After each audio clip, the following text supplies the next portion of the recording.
Hello and welcome to our panel. I'm very excited today. We are a decentralized group all over the world. I am Effie Pilarinu. I'm based in Switzerland. And today we will be discussing about innovation from all sorts of angles, funding, innovation, what kind of innovative innovation we are seeing. And I'm excited because our group of panelists come from all over the world and bring diverse experience. So let me start by introducing my esteemed panelists, and then we'll kick off the conversation. So let me start with Rob Wells, who is CEO and founder of Golden Finger. This is one of the most digitized investor networks. It's a global investor network, and it includes angels, VCs, and funds. And we'll be hearing more about it from Rob. Then Khalid Saad, who is a board member of one of the first angel investor networks in Saudi Arabia. He is a board member of the Bahrain chapter. With us today is Max Lautenschläger, who is a co-founder and managing partner of Iconic Holdings. Iconic Holdings is more focused in digital asset space and runs both an accelerator and a VC group. And now I understand they have launched a crypto index. And last but not least, Jonathan Goen, who is a founding partner of Blue Capital Partners. Jonathan comes with long-time experience in private banking and is also involved in venture capital and private equity, with a focus more in high net worth individuals and family offices. If I missed anything very important, you have the opportunity to talk about it during our conversation. And let me kick off by saying that where our money goes is where change happens. So let's start talking about what are you seeing in the market in terms of deal flow during this unique period in 2020. And let me go and start from the east with you, Khalid, from your position from the Angel Network in the east. What kind of deal flow in terms of startups and innovation and businesses are you seeing, and how does it feel? That is it different than pre-crisis, if you like, or is it more of the same? Thank you, Effie. Delighted, firstly, to be on this panel with everybody. I think, over the last few years, we've seen governments here significantly invest in human capital. They've sponsored a lot of scholarships. A lot of these have gone now into tech-related fields and engineering. And this has resulted in a good and growing stream of people graduating with tech-related skills, data scientists, among other fields. This in turn has resulted in, I think, an important shift in what I call an evolution in startups, moving from what I call copycats to actually companies in the region developing technology that is proprietary and built in the region. Now, given what has happened over the course of 2020 with the COVID-19 pandemic, deal flows and the types of companies that are being started and invested in has dramatically changed. There is a shift, obviously, away from your traditional brick and mortar businesses, where we've seen before investors, they do a mix of of technology and some of the traditional brick and mortar investments, that has pretty much more or less died down. Talking about the brick and mortar. In terms of deal flow over the past year and a bit, we've seen a few areas that investors are increasingly pouring money in. We're talking about whether it's angel investors or VCs from the region. One area is B2B tech companies. This is definitely a growing market, and that's a segment that will continue to grow. We've seen also investments in SaaS-focused companies. Fintech is another area which is gaining prominence in the region, with different ecosystems developing and obviously regulations being put in place. So that's an area that will continue to grow. AI, cybersecurity, and IoT are other areas that investors are now putting their money in. So we've seen now a shift to definitely becoming more of a focus on technology, and this is expected to continue in the foreseeable future. Thank you, Ken. Rob, I have to ask you the same question. What are you seeing that we are financing and sort of accelerating, and how is it different? Is it different? Does it feel different?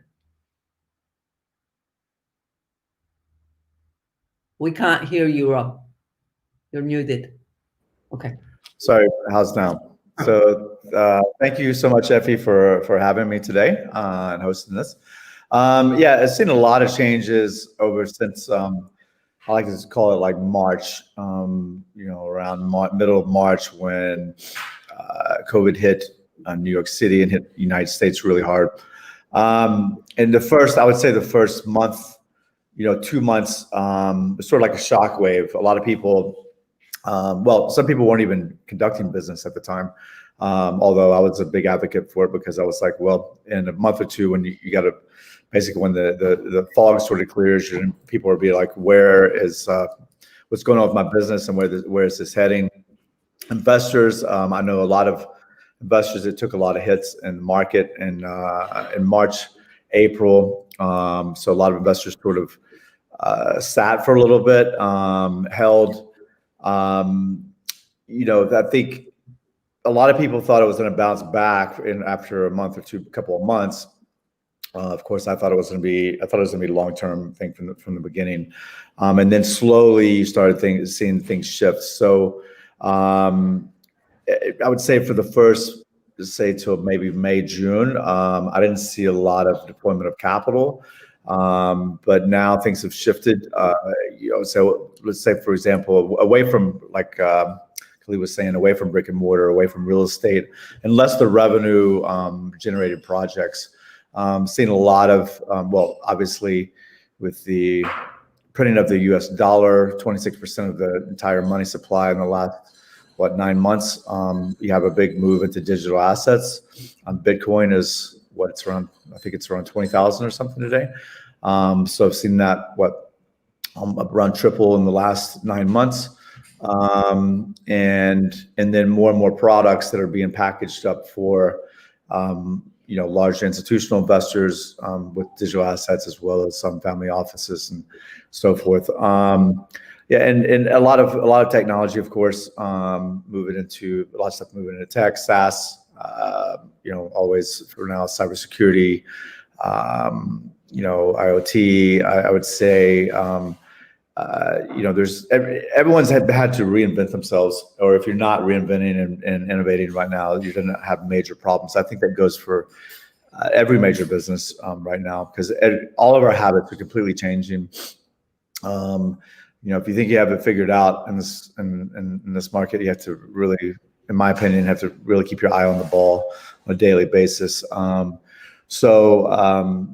But I would say I've seen a large movement, obviously, into healthcare and med tech. Traditionally, let's say pre-COVID, it was very specific. You might have investors, let's say, for example, in Israel or New York, that would very specific that only would invest in healthcare. And then now, especially because of PPE, there's been a mad rush into that market, and more investors are becoming aware that healthcare is now a hot topic, a hot market.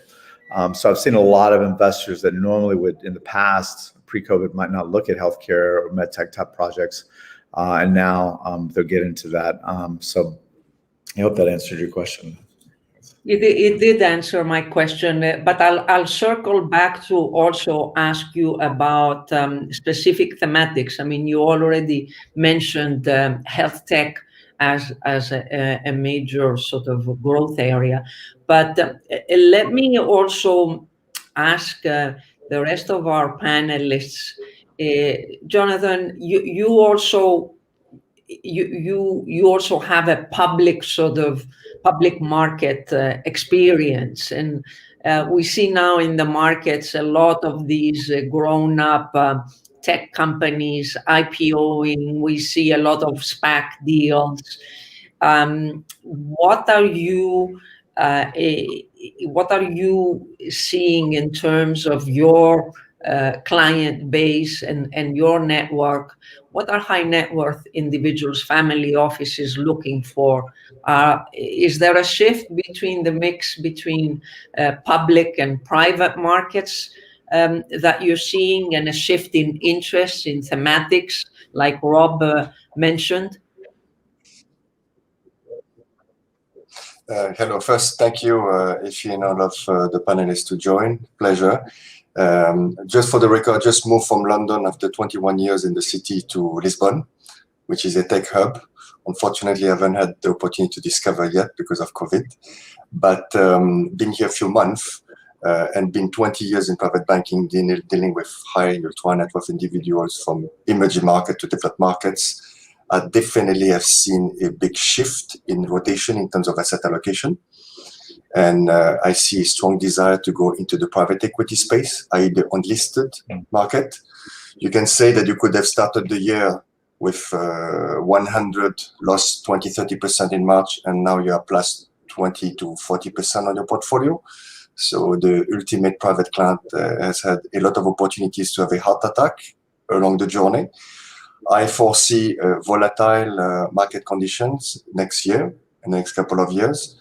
We all know that the central banks are going to pump even more money than ever before. If you're a euro investor, your Euribor is negative. The UK is close to zero. US is close to zero. Let's be clear. So at the end of the day, there's a strong desire from high net worth individuals to go into real assets. What do we define by real assets? We can agree with Rob talking about digital, crypto, Bitcoin, for example. That's you can see the reflection in the valuation of Bitcoin in the past few months, going from 10 to 20,000 and potentially higher. People are looking at obviously preferred commodities like gold, but as we know, gold is a store of value but doesn't produce any dividend. People would go into real estate, and high net worth will always have, I would say, 30% plus of their asset allocation in some kind of real estate anyway. And then others are looking at increasing the exposure towards technology, because which are the sectors that has been the most resilient in the past 9 months? Number one, technology. Number two, definitely food retail. People eat even more than ever before. Breakfast, lunch, dinner at home. And third, healthcare. So when I speak to my Asian investors, their number one priority sector is healthcare.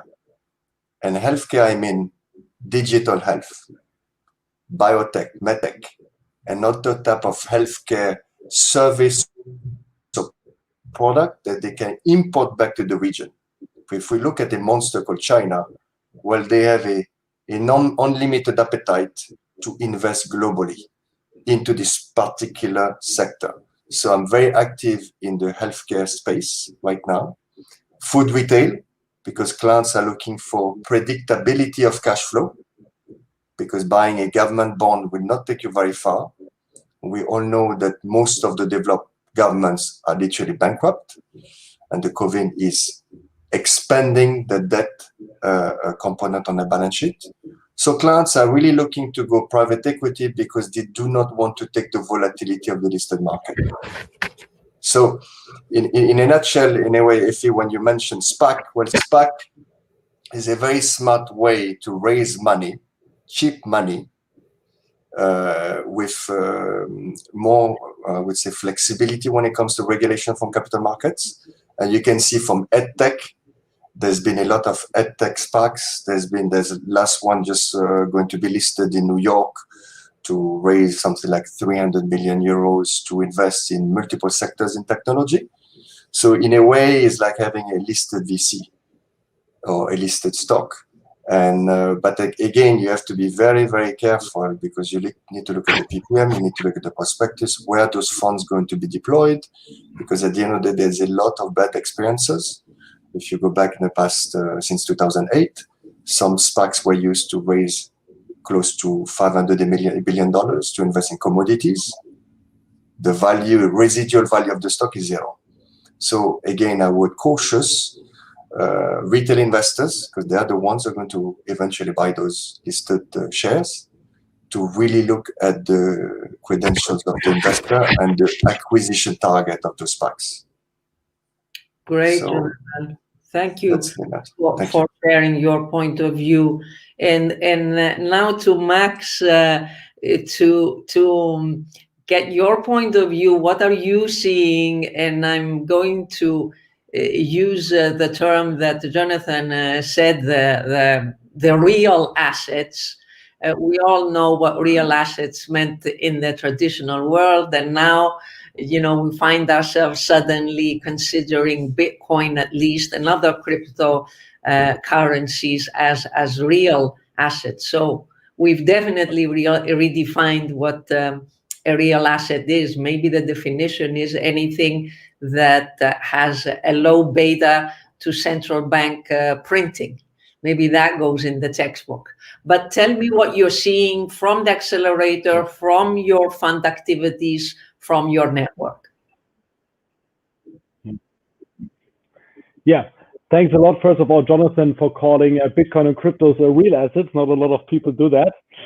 I will definitely also elaborate on that a little bit. But I think, first of all, if we talk about venture capital, what I'm seeing since the pandemic is that a lot of venture capital firms are now sitting on a lot of dry powder. So I think for startups in general, it's a good idea to go out for fundraising at the moment. And in my area, so blockchain and crypto, what is extremely interesting, the development over the last 3 years, is less money is getting invested into blockchain technology, actually, which happened a lot in 2018.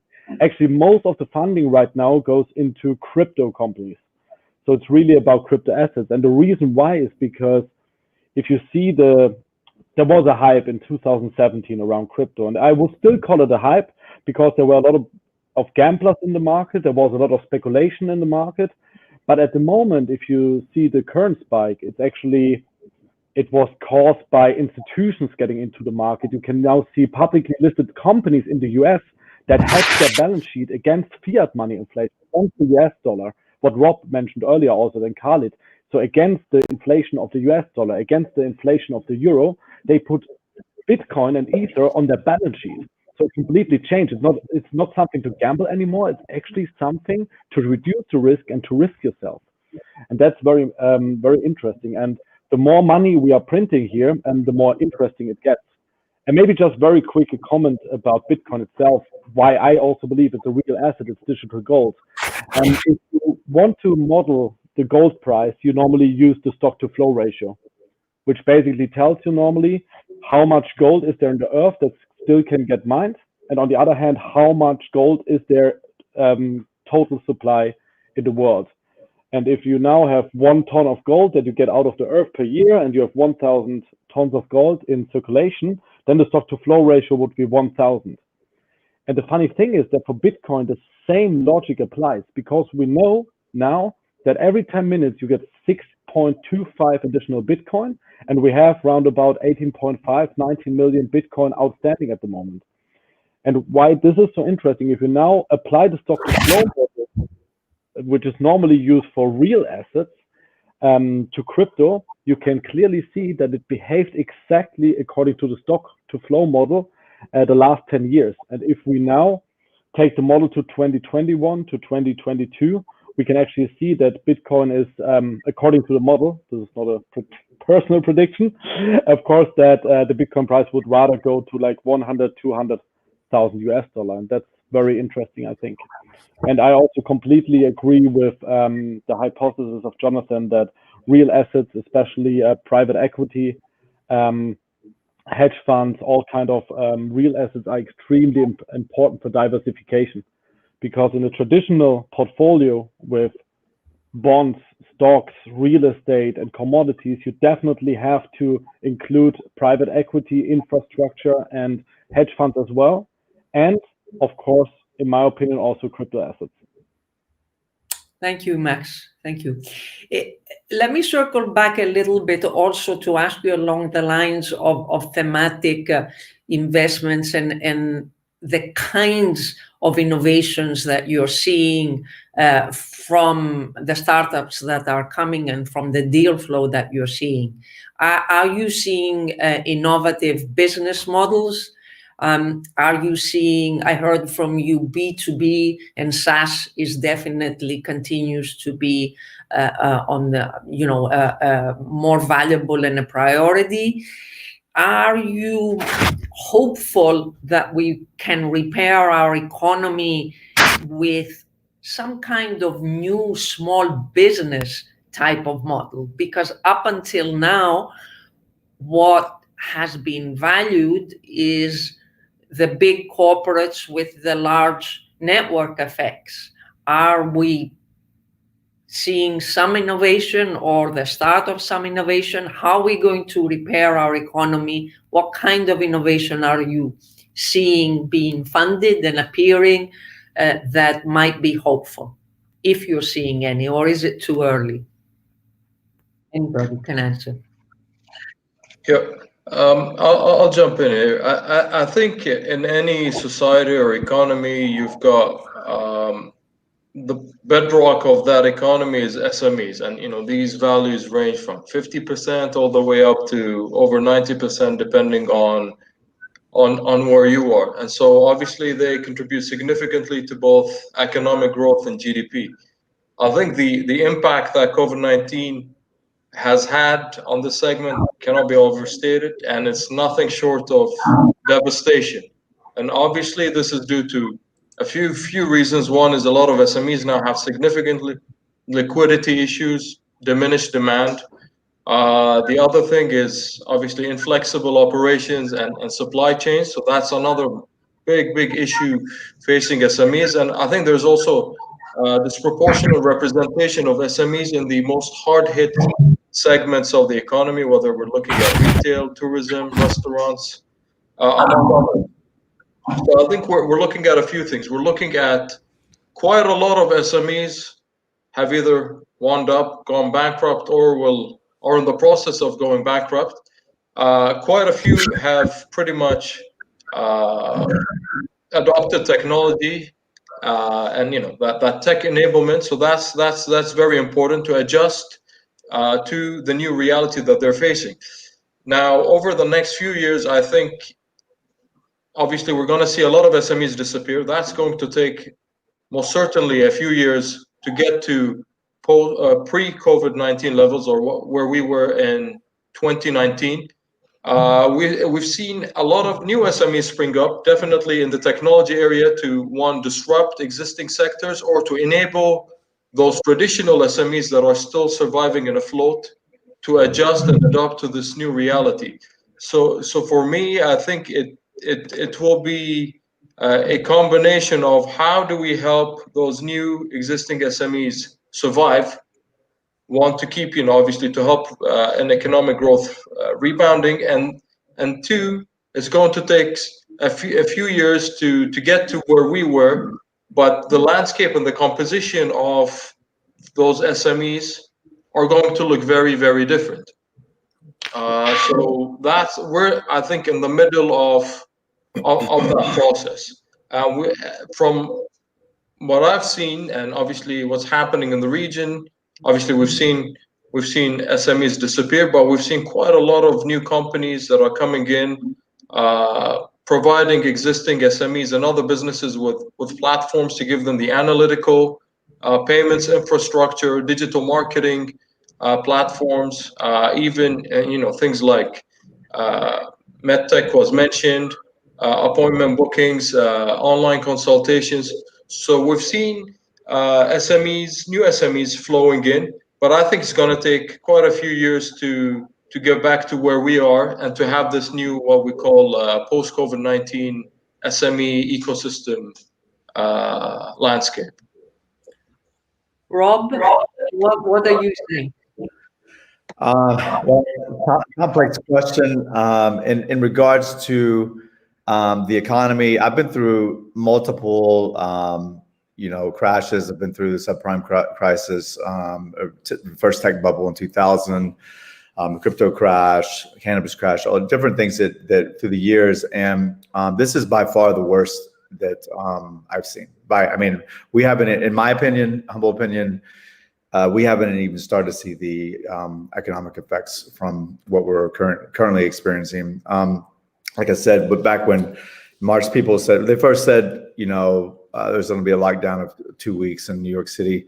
People were like, oh, it's going to be 2 weeks. Well, I was laughing because I was like, well, 2 weeks turned into another 2 weeks and another 2 weeks. And then here we are back with the entire country, for the most part, in the United States, locked down again, and as well. And supposedly, according to the media, there's spikes in COVID cases globally. In that regards, when you to backtrack on talk about public equities, I don't trust the public equities market. I haven't for a long time. There's been, it was extremely volatile, like Jonathan was saying. And what's happening is you have people that are losing faith, not only in in the markets, but as well as in the media. People don't trust the information that they're getting. I mean, finally, people are starting to wake up a little bit. I'm currently in Mexico. I was in New York and LA.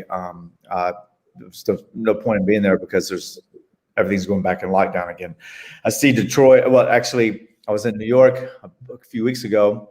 I've lived in New York about 20 years, so I've been through 9/11. I've been through all types of crises there. And for me, what I see, what's going on currently, well, they said there's about 6 months ago, there was an article in New York Post. It was like 20% of capital flight. This is 6 months ago. I would say it's increased significantly.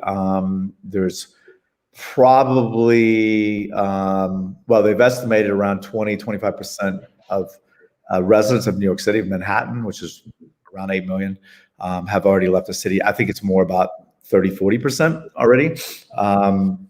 There's going through another lockdown. I mean, as far as retail, hospitality, travel, it's completely wiped out right now. I predict if going through after this next lockdown, New York could be in the next couple of years something like similar to Detroit. It's not looking very good, in my opinion.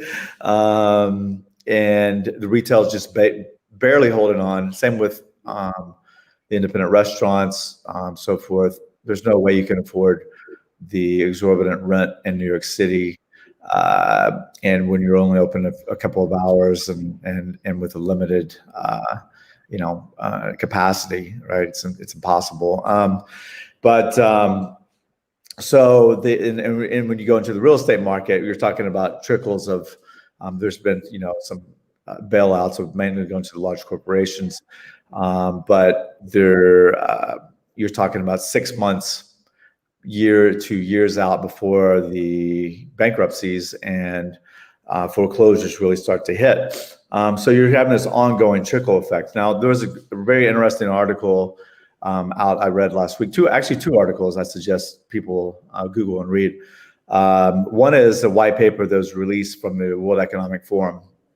And if you read this, actually should make sure and sit down and it's quite disturbing, actually, and projecting of what the next 10 years looks like. And then the other one is from Bill Gates, where Bill Gates First off, he said, we will never go back. We are never going back to pre-pandemic conditions. And moving forward from here on out, business travel is cut 50% minimum. 70% of people will not be going into the workplace moving forward. And the most important thing he said, in my opinion, is that he did not make any new friends this year. Zero. He made no meaningful connections this year. Now, this is Bill Gates.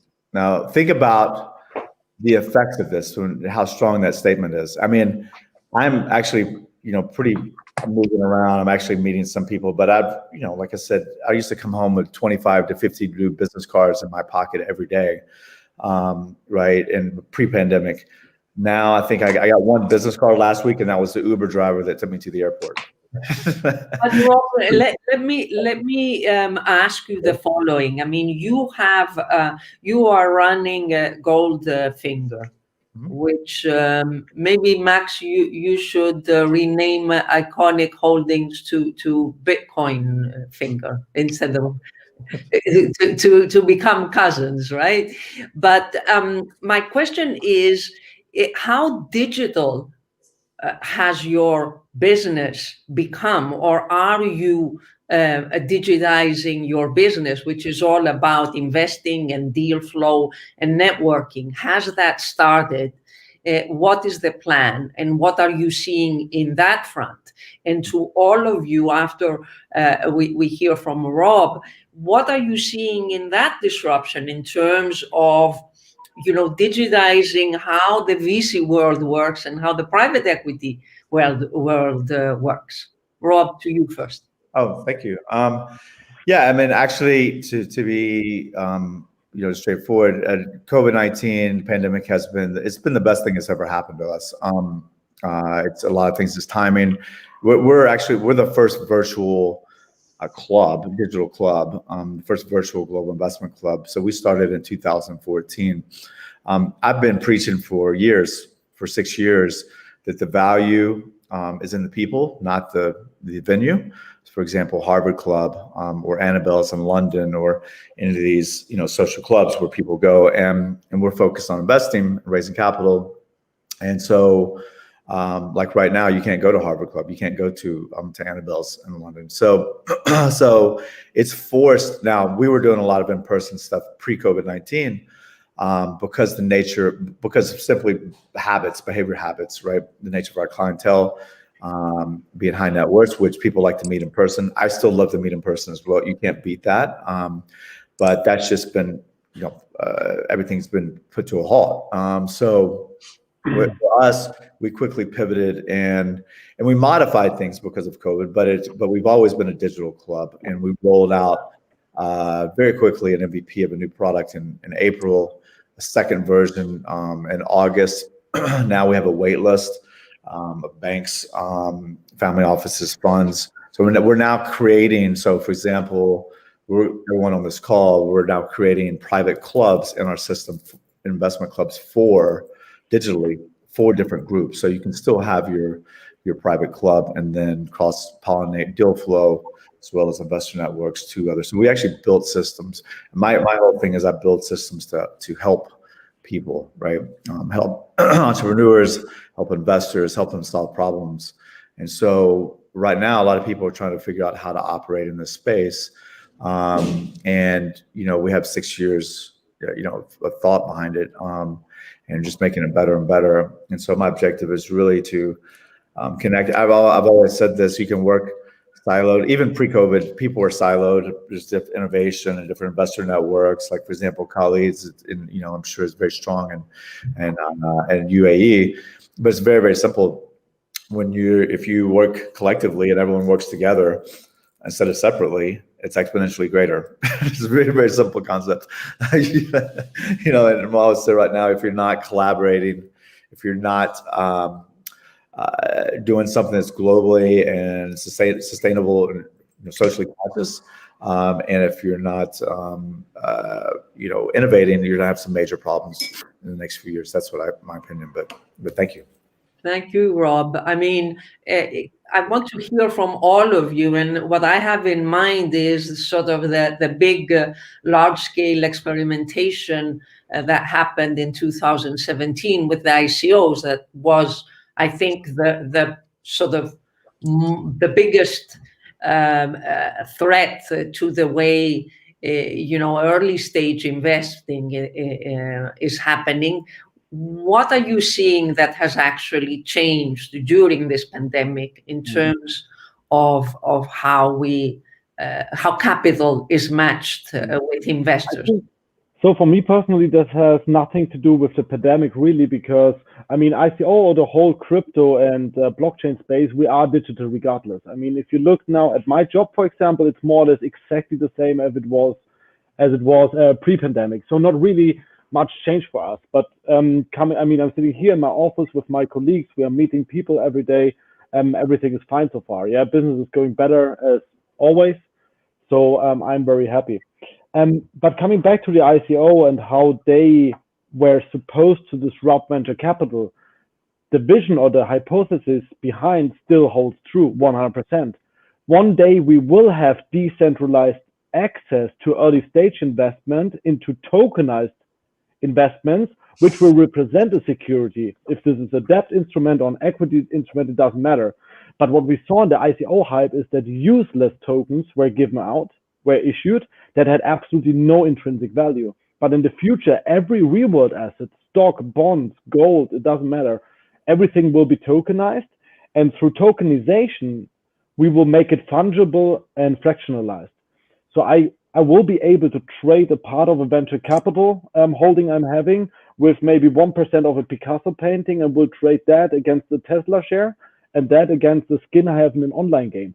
So I think we will create a completely fungible market and an early stage liquid venture capital market. I mean, the other problem we are still having is, of course, valuation, because valuation in early stage is very difficult. And of course, it's hard to price it precise. But I still believe that the phrase won't be ICO, but we will have an early stage and also private equity, more liquid market. It's already starting, by the way, in private equity, that it becomes more liquid, at least as 10 years ago. But Max, I mean, you said that most of the deals in the blockchain crypto space are around crypto businesses, but they are fundraising in the very traditional way. Have you seen anything change during this? Any type of digitalization in the process? Not really. I mean, for me as an investor, I'm a business angel personally. So I invest personally into startups, and with Iconic Lab, we invest into startups. Since we invest very, very early stage, for me, the team and the industry is like 90%. With an amazing team in a cool industry that is growing, I have that are the most important points for me. And this is why I have to meet the people personally. And this can't be replaced through any technology, in my opinion. Yeah, I'm doing a lot of stuff digitally. I love digital, but I want to meet people face to face. Yeah, if I really want to get a feeling for how are they working, what is like their aura when you talk to them, are they authentic? That are all things that I believe are just possible in person. And this is for me the only thing that changed since the pandemic, that you don't have this like one-to-one exchange anymore, and you don't get like the same kind of feeling for people.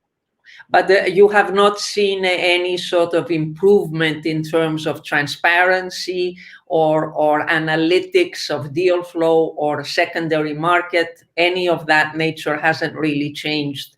I believe that Jonathan is probably even more familiar with the space, but I know there are certain tools now that actually give you an optimized and digital deal flow analysis for private equity and venture capital, but I'm not terribly familiar with them. Jonathan? No, of course, there are tools out there that can give you this kind of mark-to-market type of approach. But coming back to what the panel was talking about, looking at the past 9 months, I see a dramatic shift from the pre-COVID to where we are today. And the impact is pretty brutal when it comes to real estate, to means of living standards, for example. the working standard productivity in large organization. So if you're a commercial real estate investor, well, I think you will be a little bit panicking. Thanks God the rates are close to zero. So this will open up the doors to distressed investments. This will open up the doors to basically special opportunities, because there's going to be, I believe, a series of bankruptcies when we talk with Khalid about SMEs, and that's got nothing to do with the Middle East. That's a global trend. If I look at Portugal, well, here they've done a interest payment holiday until end of March. So what's going to happen on the 1st of April? Speaking to bankers, lawyers, and financial advisors, that's going to trigger some non-performing loans across different asset classes. And if we look at the positive side, well, this shift in terms of home working, for example, if we look at the desire from urban to rural, there's been a strong desire to buy properties that are 20 minutes, 30 minutes, an hour away from the big capitals. Because if your employer tells you that you can come 3 days per week every 2 weeks, instead of living in a cramped little one bedroom in Manhattan, why don't you cross the bridge and live in a family home, multi-family home with 3-4 bedrooms? So there's a dramatic positive impact on that. If we talk about mental health, for example, a lot of startups have looked into this sector because of a lack of socializing, for example, and the secondary effect of COVID on mental health. Nutrition, sports, for example, meditation. There's been a spike of, I believe, definitely an interest in those specific areas because they all go together. So there's one startup here, there's been kickstart during the COVID, is to going back to what Rob was mentioning, London clubs that we know very well, this desire of creating a product for digital nomads. A lot of people work with a laptop and a Wi-Fi, and people will go to Mexico for 3 months. Then they decide to go to Peru, to Portugal, to south of France. People are mobile. So there's no more borders and everything's 24/7. So this has opened up a new vertical in the hospitality world. And the major firms, we're talking about Accor, Marriott, Hilton, Sheraton, the largest hospitality groups are looking at that, because if you look at the proportion of millennials, we're talking about hundreds and hundreds of millions of individuals who are basically your potential client. And then you can look at all the indirect businesses that link to this massive shift. And the pandemic has accelerated the growth of that vertical, because Facebook and lots of major banks say, well, you can come 2 days in the office every 2 weeks. And Rob is a perfect example. He could be in Mexico and operate a global business.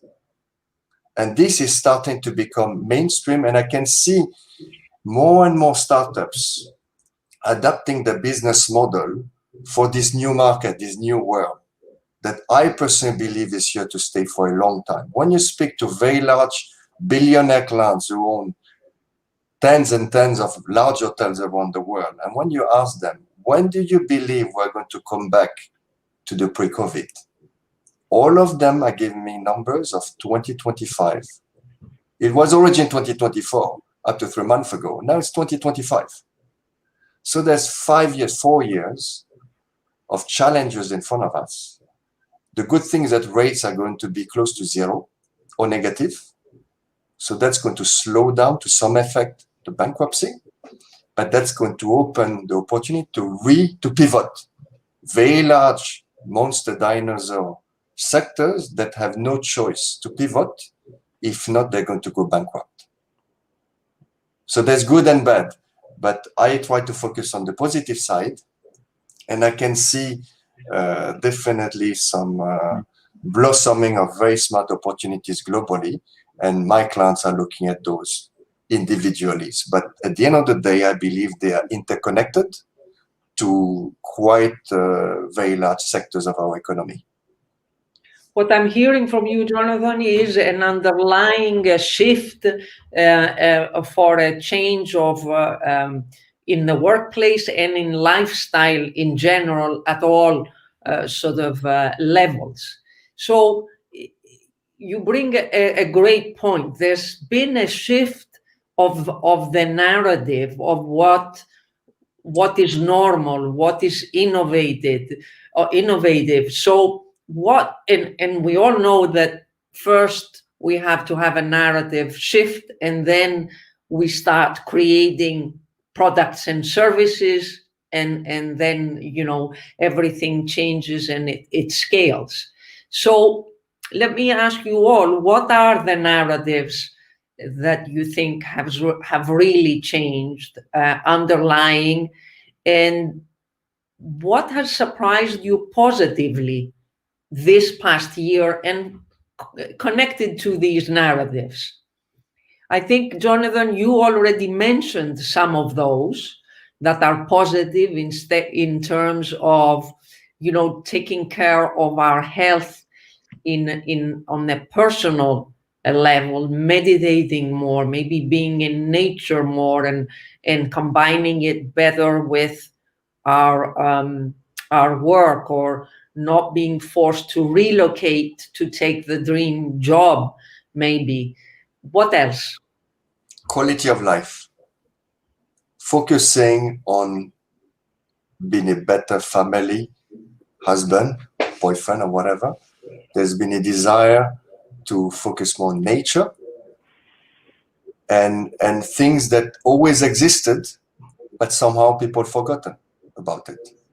And when you speak to wealthy people, wealthy ultra net worth clients, there's been a shift less towards just returns, capital, financial returns, but going back to nature, buying a house on the beach, going to the forest, spending time with their children, realizing that they forgot to educate their kid for the past 20 years because the father is spending more time at home because he's not on a private jet every 5 minutes. So this has actually brought a lot of positivity. And I think that this will stay, hopefully, will be here to remain. So it's thinking about those big trends that have brought people closer together, and think about services or technology. With technology, for example, having used Zoom every day for the past 9 months, you can be extremely fine, yet it seems that you're just next door. So there's a lot of technology can be used to bring people closer together. And if I look from a philanthropy point of view, there's been a huge growth in philanthropy using digital tools to raise money to go at the rescue of very specific sector. And I'm talking about arts, for example, education. I'm talking about helping children. I'm talking about basic things, but the digital technology has enabled charities to raise money to still pursue, and actually charities need even more money today because of the systemic shock in the economy. And like the colleagues have just said, we have not even quantified the impact. It's going to take 3 to 5 years. But one thing for sure is that those individuals in need it now, not in 5 years. So, and I'm involved in some of those initiatives personally.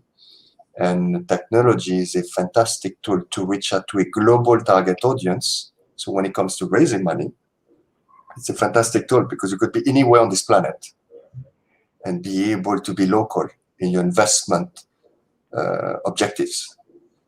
So it's a lot of things, but I think it's a global impact at every level of the economy of the society. I would maybe like to maybe just 3 examples from what you have mentioned. So first of all, I'm also sitting on the supervisory board of the biggest financial advisor in Germany. And for example, what I found very interesting is that they implemented the tool for online consulting for the younger audience in January. So shortly before COVID hit. And normally, maybe 10% of the advisors would go out and use this tool and try it out. But because of COVID, actually now the adoption rate is like over 90% because the people had to use it. And what I find interesting, if I talk to people, of course, I think all of us here are aligned. We miss personal interaction. But we are way more efficient. We can now actually meet 10 people per day instead of 5, for example, because we don't have to travel, the travel time. So that are two positive things for me. So adaptation of the tools, and secondly, how efficient we can work. And the third piece is everyone, or a lot of people at the moment, are urbanization. So everyone is going to the city, into the crowded spaces, into the very also overwhelming environments that are maybe also not healthy for you in terms of mental health. And I think now a lot of companies will change to more flexibility, give you more opportunities for home office, and that will bring people out of the cities again, closer to nature and closer to maybe a peaceful environment for also your mental health. And I think that are at least, or there are way more, but 3 benefits I can see immediately that came out of COVID.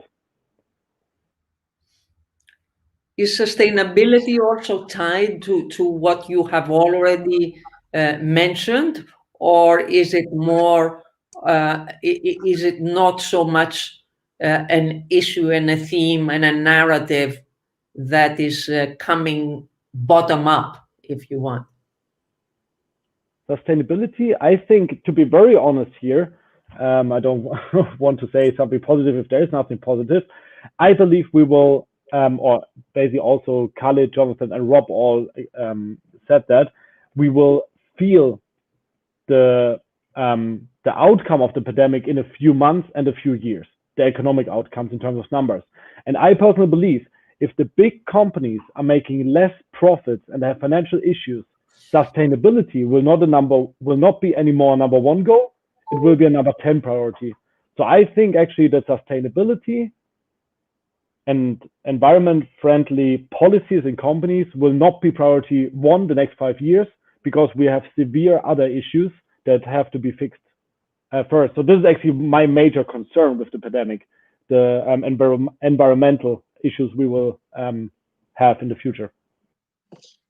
So what I'm hearing from you is that human sort of priorities, people priorities in the workplace and in general in society have come up the list, and maybe environmental issues gone down on a relative scale.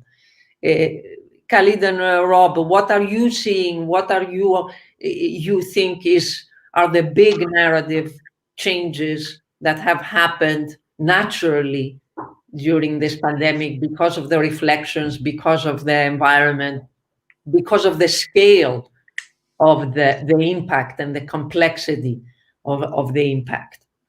I think, I completely agree with what Jonathan and Max have said.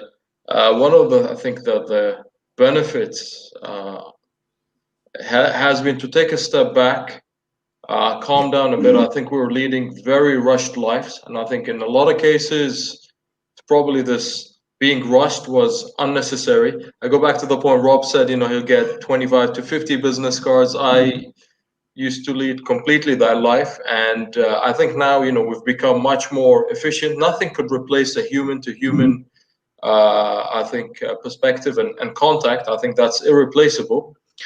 But I think, going back to the basic quality of life, family life, these are themes that have improved. Personal health, I know a lot of people that have completely transformed themselves over the past few months.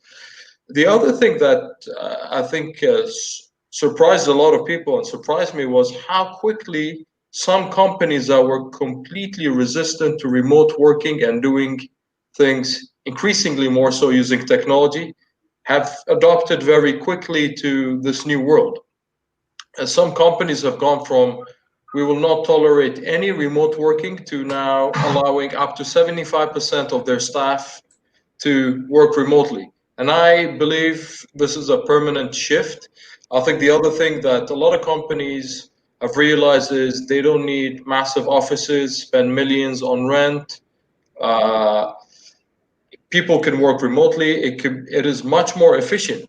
And a lot of even financial institutions have reported that their operations have become more streamlined and efficient. Obviously, the bottom line, the moment we end up having bankruptcies, what their loan portfolio is going to look like, that I think is where the real concern is going to be. The other thing I think, and to Jonathan's point, is comprehending. We haven't even started comprehending what the real impact is. And I think going back to your point of a narrative, what is this narrative moving on forward? What is the story post the COVID-19 world? And from this part of the world, from what I've seen, and is governments have somewhat laid the ground and the narrative and have adopted at a much faster pace than the private sector. And I talk a lot to the private sector. I sit on one of Bahrain Chamber's committees. This new narrative, it is yet to be crystallized, and I think this is where the real stress is going to come back. So I think there are a lot of positives in taking a step back, reflecting, connecting. And I always say we live in a time of irrational exuberance, and this period of COVID-19 has been an absolute disaster when it comes to the economy, medically, and obviously a lot of lives lost. But I think we've realized that there are a lot of things in life that are completely unnecessary. And I think it's a restart where we take this step back and connect and do the things that really matter to us. Great. So, Rob? Thank you, Effie, and thank you. Everyone had great points, and all unique. I think there's a lot of stuff going on. Has been in regards to, for example, even like social media and people's shift of like materialistic value. For example, even myself, like I have racks of suits and shirts that I haven't worn. Literally shoes that are literally sitting in my closet, right? Closets like just and there's no. I mean, I've worn a blazer maybe a couple of times in the last 9 months.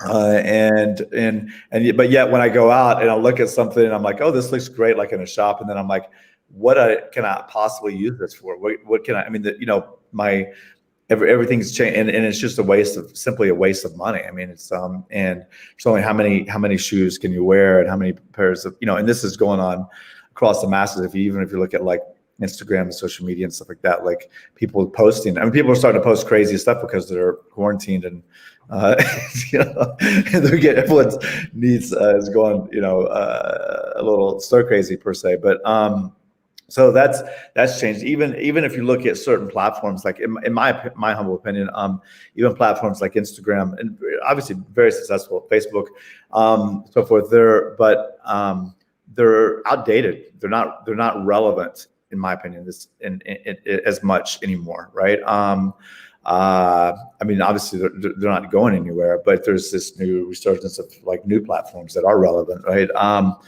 So I think people have done, I've been lucky to be with my family. I was with my mother since March. Actually, my mother came here. It's fantastic. I've been able to spend more time with my family and my mom than I have in decades, right? Which has been a gift. I think with everything, it really depends on how you look at it. When I say there's things going on in the next number of years with the economy and so forth, I mean, I think it's very important to look at things from a very realistic point of view. Like, this is what it is, but it's not necessarily doom and gloom. And this is we're going to be. It's how you perspective on that. What is my perception, my perspective, and how I take this darkness and turn it into light, right? And I'm responsible for that in regards to my life and helping other people as well. And I think Jonathan had some great points. I like to call it in regards to what really matters in life and nature and so forth. I like to call it wealthness. It's like the new wealth. Like, if you're instead of wellness, if you're there's no reason to go out and spend $500,000 on a Bentley or Rolls or whatever, because a lot of people can't even drive. Where are you going to drive? I mean, it's like I have to interrupt you because we are running out of time. But let's close on a wonderful note about.